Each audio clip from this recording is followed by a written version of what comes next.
Yeah, if I was giving away prizes, this guitar would win first prize for the most open sounding basses. Just listen to that.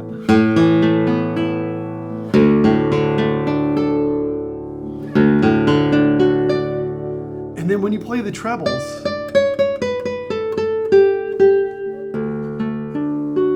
you'll realize that the way you were handling the basses, it just supports the trebles. It doesn't suppress them at all.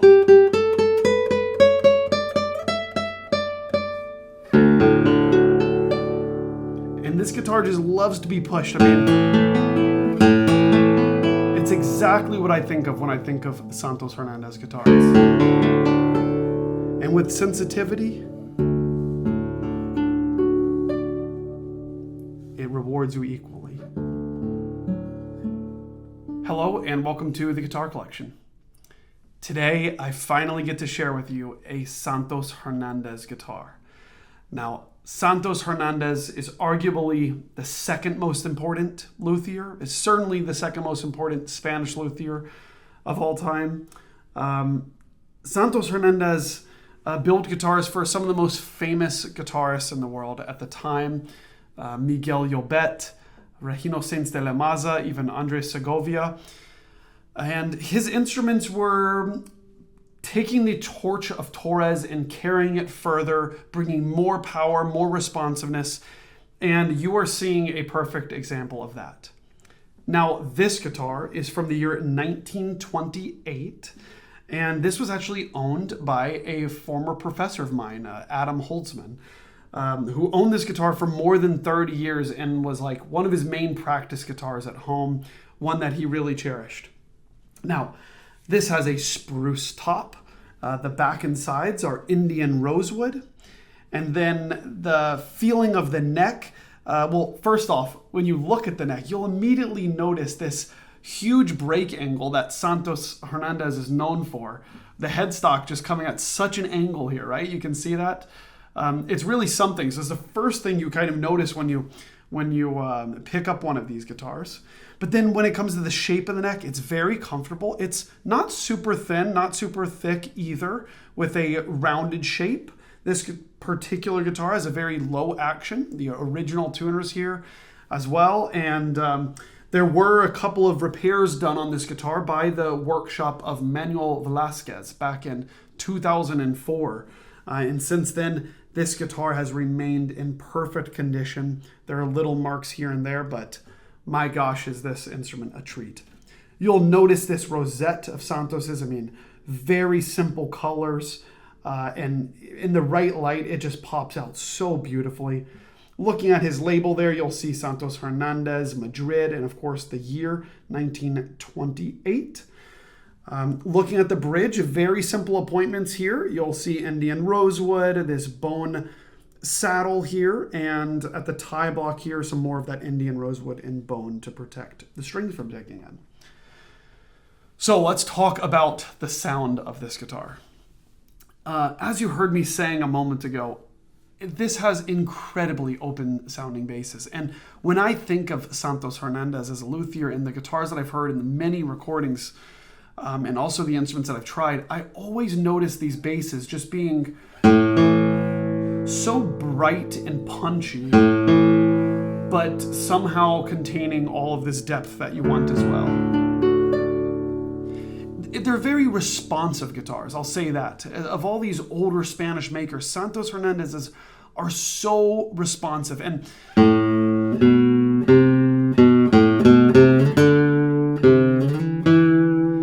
it's a real treat, and also it's a real difficulty to try to show this in a video and audio format here, but hopefully you can hear what I'm talking about.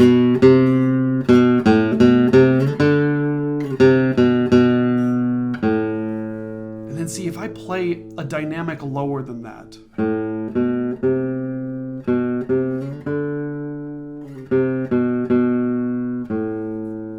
And then maybe a dynamic lower than that.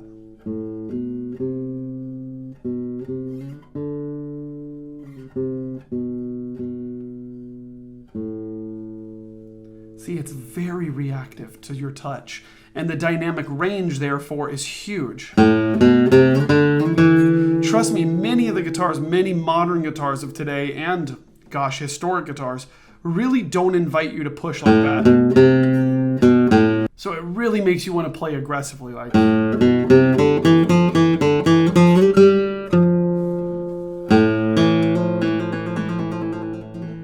because that responsiveness, trills also come out very easily. So we have all this power in the bass, right?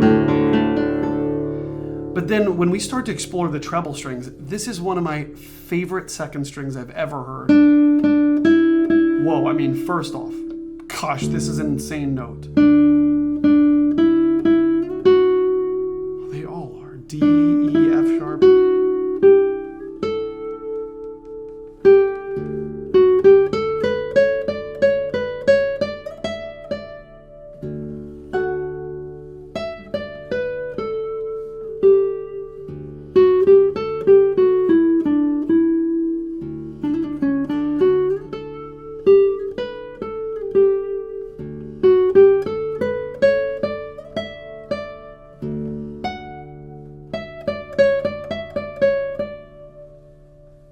So you see, these trebles have that same character that the basses do, which makes it such a cohesive guitar to play on and to practice on, to write music on. I mean, really anything, because there's this predictability to this instrument that is almost hard to believe because, well, let's face it, this guitar is almost 100 years old at the time of making this video.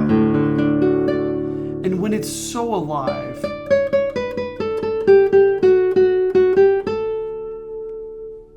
kind of just makes you want to inspect it, like take out your inspection mirror, right? I have one of these here, and see what's going on inside.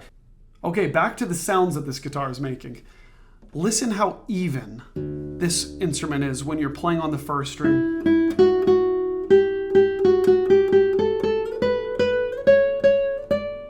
As you travel up the neck, the sound character stays the same.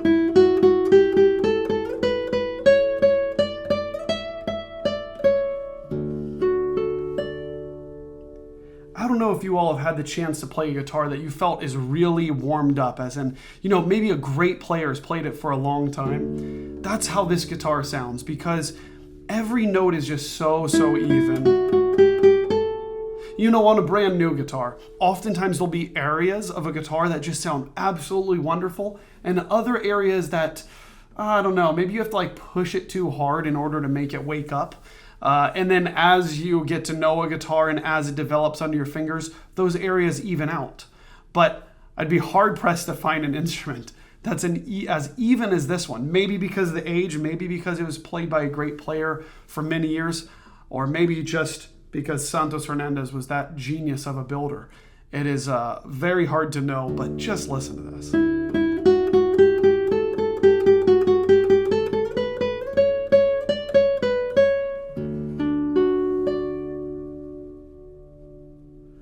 Let's hear a little bit of Capricho Árabe by Tárrega.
Before I go any further in this video, I want to remind you to please subscribe to the channel.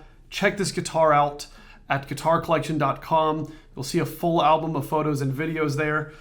And please leave a comment. Let me know what you think about this guitar and what guitar you'd like to see me review on this channel. So, okay, let's try Prelude 11 by Tárrega.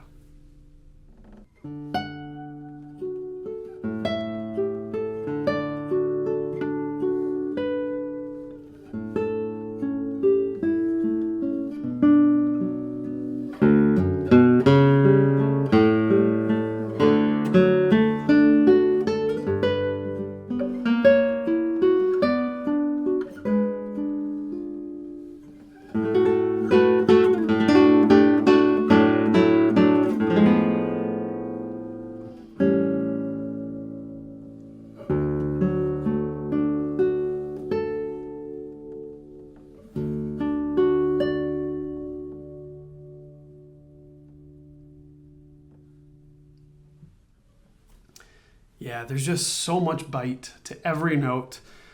It's not one of these guitars that really sinks you into warmth and darkness, sort of like, you know what?